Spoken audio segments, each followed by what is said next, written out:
Hürmetli vatandaşım, andaki bu bir parça. Leksiyani, sizler tövende anlaydığı leksiyani. Yukarıdaki tövt parça leksiyaga seliştirme kılıp tayyorlap geldim. Mavzumunda. Amerika'nın nimidige yörüge kattık. Cungo'nun bosoğısıga bir tarmak harbiy qism orunlaştırdı. Mavzulu haber. İkinci ayının 10. günü Amerika Ovozning Xitoy til programmasi e'lon qilindi. Xabar bundoq başladı. Amerika matbuotlari harbiy taraf ismini oshkorlashni xohlamagan bir nafar harbiy amaldorning so'zlaridan naql keltirib, bundoq ko'rsatdi.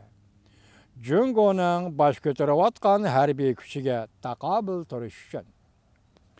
Jungo'ning bosh ko'tarayotgan harbiy kuchiga taqobil turish uchun Amerika Qo'shma Shtatlari Davlat Mudofaa Ministrligi Sharqiy Shimoliy Osiyoga qo'rg'liq chiqib, jang qilg'uchi alohida qismlar o'rlashtirishni o'ylashdi. Buning uchun Amerika Qo'shma Shtatlari O'rta Sharq turishliq askariy qismlarni azaytishga boshladi. Amerika Qo'shma Shtatlari 1-oyning 19-kuni Davlat Mudofaasi strategiyasini e'lon qildi. Jungo bilan Rossiya bilan uzun muddat elib boradigan strategik raqobatlashishni muhim vazifa qilib qo'ydi. Bu yangi doklad e'lon qilingandan beri Amerika Qo'shma Shtatlari Davlat Mudofaa Ministrligi Amerika armiyasining Osiyoda mavjudligini kuchaytirish tunji qatam konkret tadbirlarni aldi. Xabarda bundoq ko'rsatildi. Chavshan yarim orolining jiddiy vaziyati yanada krizisning garbigida turibdi. Bu qatam qo'rlashtirish shunga Amerikaning yer shari bo'yicha strategiyasining tartibga solinishining bir qismidir.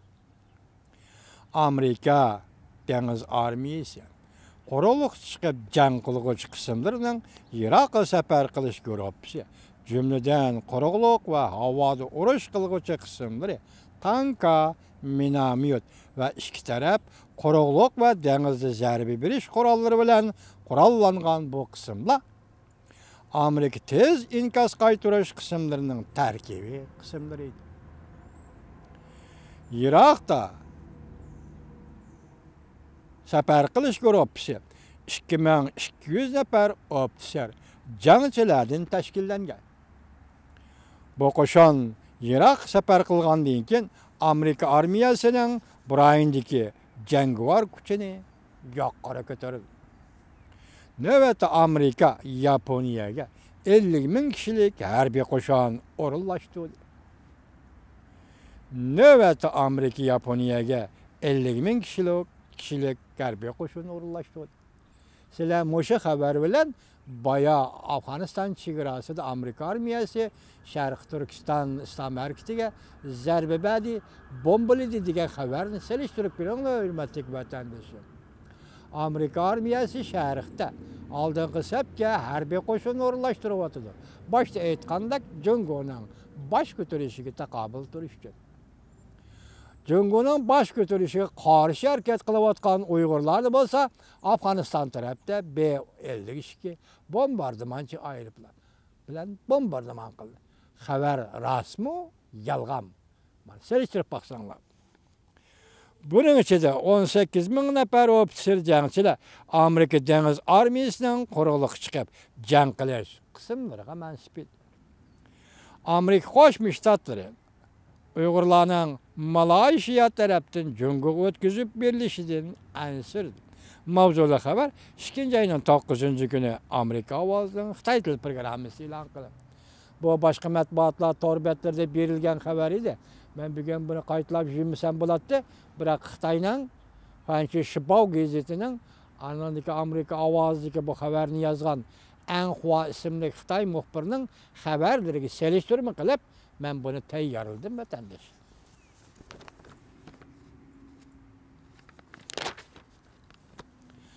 Malayziya nazarbat qilingan Uyg'urlarni Jungo'ga o'tkazib bermoqchi. Amerika jiddiylashdi. Mavzuli xabar 2-oyning 10-kuni Vanway torbeti e'lon qilindi. Xabar bundoq boshlanadi. Reuters agentligi növbet xabar qilib bundaq ko'rsatdi. Malayziya hükümeti Cungo tarafga 11 nafar Uyg'urni o'tkazib bermoqchi bo'ldi. Selektirib beringlar, oxir deymiz o. Amerika Qo'shma Shtatlar Davlat Mahkamasi haftaning 5-kuni bundaq ko'rsatdi. Bu Uyg'urlarni Cungoga o'tkazib berganda nimalarni ko'radiganligidan ansiraymiz. Tahlilchilar bundaq hisobladi. Cungo hukumatining Malayziyaga ishlatgan besimi va Ma devleti ko'rsatgan iqtisodiy ta'sirini o'ylaganda, bu Uyg'urlarni Ma devletining Cungoga o'tkazib berish mumkinligi mavjud. Reuters 2-ayning 9-kuni xabar qilib bundaq ko'rsatdi. Amerika Qo'shma Shtatlari Tashqi ishlar ministrligi haftaning 5-kuni bundaq ko'rsatdi. Bu Uyg'urlar Cungoga o'tkazib berganda nimalarni ko'rdiganligidan ansiraymiz. Ularning beshiga nimalarning keldiganligidan ansiraymiz. Amerika Qo'shma Shtatlar Davlat Mahkamasining bir nafar bayonotchisi bayonotida bundaq ko'rsatdi. Qaytirib kelingan har bir kishiga muomala qilganda Cungo hukumatining xalqaro kishilik huquq prinsiplarida ching turib, aniq bo'lishi va normal tartibda kapolatga ega qilib, bularning bexatarligiga kapolat qilgan asosda muvaffaq bir taraf qilishiga Cungo hukumatiga aydakchilik qilamiz. Xabardor kishilarning oshkorlashicha, Malay hukumati navbatda Beijingning besamasida Cungo taraf Uyg'urlarni Taylandga emas, Cungoga qaytirib berishini talab qildi. Bazı G'arb davlatlarining diplomatiya vakillari bu Uyg'urlarni Cungoga qaytirib bermaslik to'g'risida xizmat ishlamoqda. Kishilik huquqni kuzatuvchi kishilik huquq tashkilotining Osiyo bo'limining mudiri Brad Adames bu Uyg'urlar Cungoga qaytirib berilsa, nazarband qilishga va qattiq qiynashga uchraydi deb ko'rsatdi. Axir 5'deki 4 partilik şeyimiz Şarkı Türkistan İslam Hareketi Partisi'ni, İslam Hareketi Teşkilatı'nı Afganistan'da Amerika armiyasının bombardıman kılganlığı doğrusunda haber. Ahirisi ki Amerika Qo'shma Shtatlar Davlat Mahkamasining Malay hükümeti Cungoga o'tkazib bermoqchi bo'layotgan Uyg'urlar to'g'risidagi andishlar. Demak, bu Amerika hükümeti Davlat Mahkamasi, o Amerika armiyasi. Selektirib beringlar.